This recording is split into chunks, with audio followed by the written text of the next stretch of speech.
Tinaas na ang ikalawang alarma sa Marikina River dahil sa patuloy na pagtaas ng level ng tubig. Maraming residente magpapalipas na ng gabi sa mga evacuation centers. At live mula sa Marikina River Park, nasa frontline na balitang yan si Brian Basa. Brian, gaano kataas na ang tubig dyan sa ilog?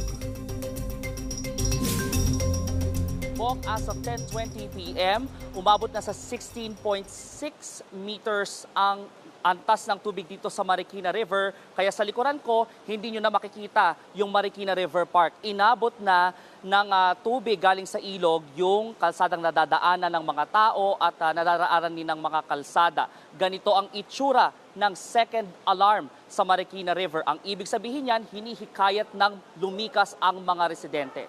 Pero bago yan, may ilan nang nagkusang mag-evacuate. Alas 3 pa lang ng madaling araw kanina, lumikas na ang pamilya ni Vangie Bernardo.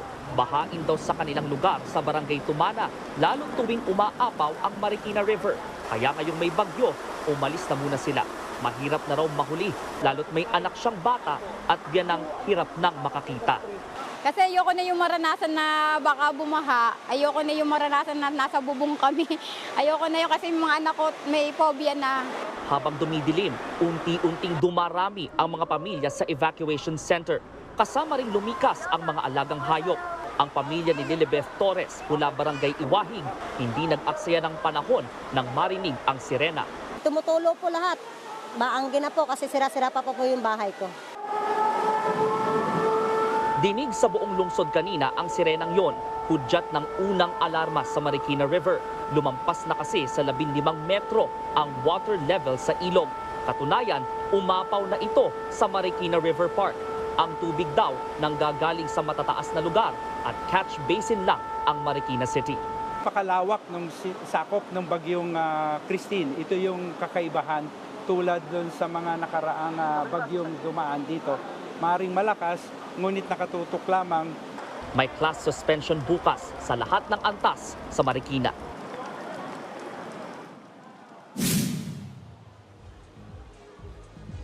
At habang lumalalim ang gabi, sumusungit ang panahon. Itong dahilan kung bakit namamaga ang Marikina River. Katunayan, itong kinatatayuan ko, hindi ito ilog.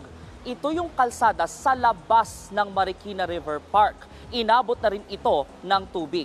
Kaya ang mga rescuers sa iba't ibang barangay nakaantabay na dahil pag umabot ng 18.18 meters ang Marikina River, third alarm na yon. Ang ibig sabihin, forced evacuation. Balik sa inyo. Okay, Brian, so ang huling nakita mo nasa 15 or 16 meters, tama ba? So we have only 2 or 3 meters to go before mag-force evacuation. Is that correct? Yes, Bok, ulitin natin, no? As of 10:20 p.m., 16.6 meters. Hindi ko masyadong maaninag kasi may mga taong nakaabang din sa antas ng tubig. Pero mukhang hindi pa naman umaabot ng 17 meters ang antas ng tubig. Kaya nananatiling second alarm ang nakataas dito sa Marikina River. Ang ibig sabihin nun, evacuate, highly encouraged. Although kwento sa atin ng mga rescuer dito, meron pa rin ilang nananatili pa rin sa kanilang mga bahay, hindi maiwan o baka dahil nasanay na sila sa karanasan ng bagyo. Pero yun nga, tama, pag abot ng 18 meters, saka pa lang itataas sa third alarm, yun na yung forced evacuation, wala na dapat matitira sa kanilang mga bahay. So higit isang metro na lang ang natitira bago mag-force evacuation. Kaya ako nababanggit yan kasi patuloy pa rin bagsak ng ulan at kumbaga yung ulan na bumabagsak ngayon hindi pa bumababa dyan sa Marikina at asang tataas pa yan. Tama, Bok. Kaya round the clock ang pagbabantay ng mga otoridad dahil minsan kakalma ang panahon pero after a few minutes uulan na naman, hahampas na naman ang hangin at pag ganun ang nangyayari, lalong tumataas o napapadali nito ng masungit na panahon ang pagtaas ng antas ng tubig dito sa Marikina River. Balik sa inyo. Okay, maraming salamat, Brian Basa. Mga kapatid, Ed Lingaw po, maging maalam at may pakialam sa mga napapanahong balita sa ating bansa.